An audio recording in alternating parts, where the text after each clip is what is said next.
This edition of the Ridley Report is brought to you by WeUseCoins.com. All right. Mike, check! Mike, check! Mike, check! Mike, check!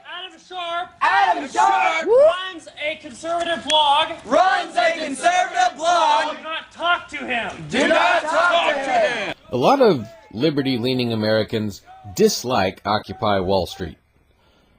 Other liberty-leaning Americans dislike violent rebels. They're almost pedantic in their denunciations of anti-government violence. There are, of course, serious problems with Occupy Wall Street's goals, and there are serious problems with the idea of anti-government violence. By the way, neither seem to be connected at this point, except by one common factor. Both insurgents and occupiers have basic human rights, inalienable. So, for that matter, do government employees.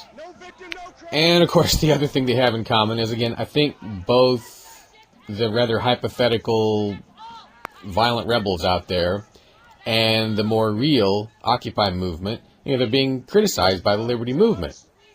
They're being so criticized almost that it seems like elements of the Liberty Movement are forgetting that both have human rights.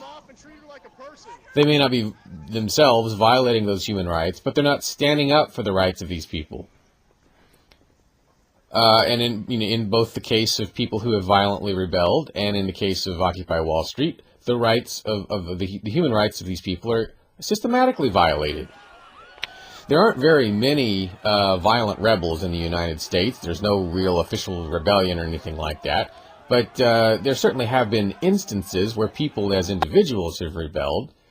And there have been brief, somewhat more organized rebellions. For instance, the Ed Brown crisis in Plainfield, New Hampshire. That was back in the 2007 era.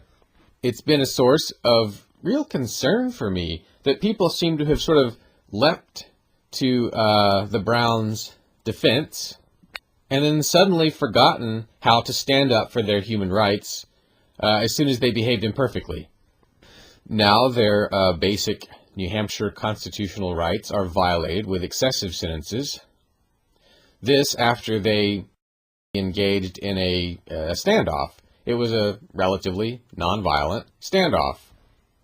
People have played fair weather friend on them at the times when they are most abused. In the same way, at the time when Occupy Wall Street people are most abused, they don't, a lot of liberty lovers are just refusing to stand up for their rights. They're focusing on the imperfections of OWS ideology. Yes, it's true that the Occupy movement is wrong when it criticizes people simply for being wealthy. It has created the wrong dividing line in society. Now, that dividing line should not be rich against poor, but, government versus people, or aggression versus non-aggression. But it doesn't matter what Occupy thinks, or what its members think, in the sense that they have the same human rights as everyone else. And you've got to judge them by their actions, not their thoughts. You also can't judge one Occupy individual by the actions of another. I think it was H.L. Mencken who said that you've got to stand up for the unpopular because they're the first people the government comes after. And if you don't stand up at the beginning, it's going to be too late when you do stand up. So I'm saddened by those of you liberty lovers who didn't stand up for the Browns at all in 2007.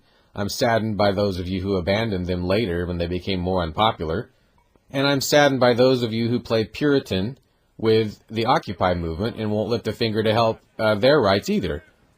I'm eventually, I think, going to be disappointed in the same lot of you when it's the government, the present government, that's getting abused. There's going to be a time when the government changes hands and the new government abuses the members of the old government. That's going to be the time when we need to stand up for the rights of people who are currently our tormentors. And I just bet a lot of you aren't going to do it.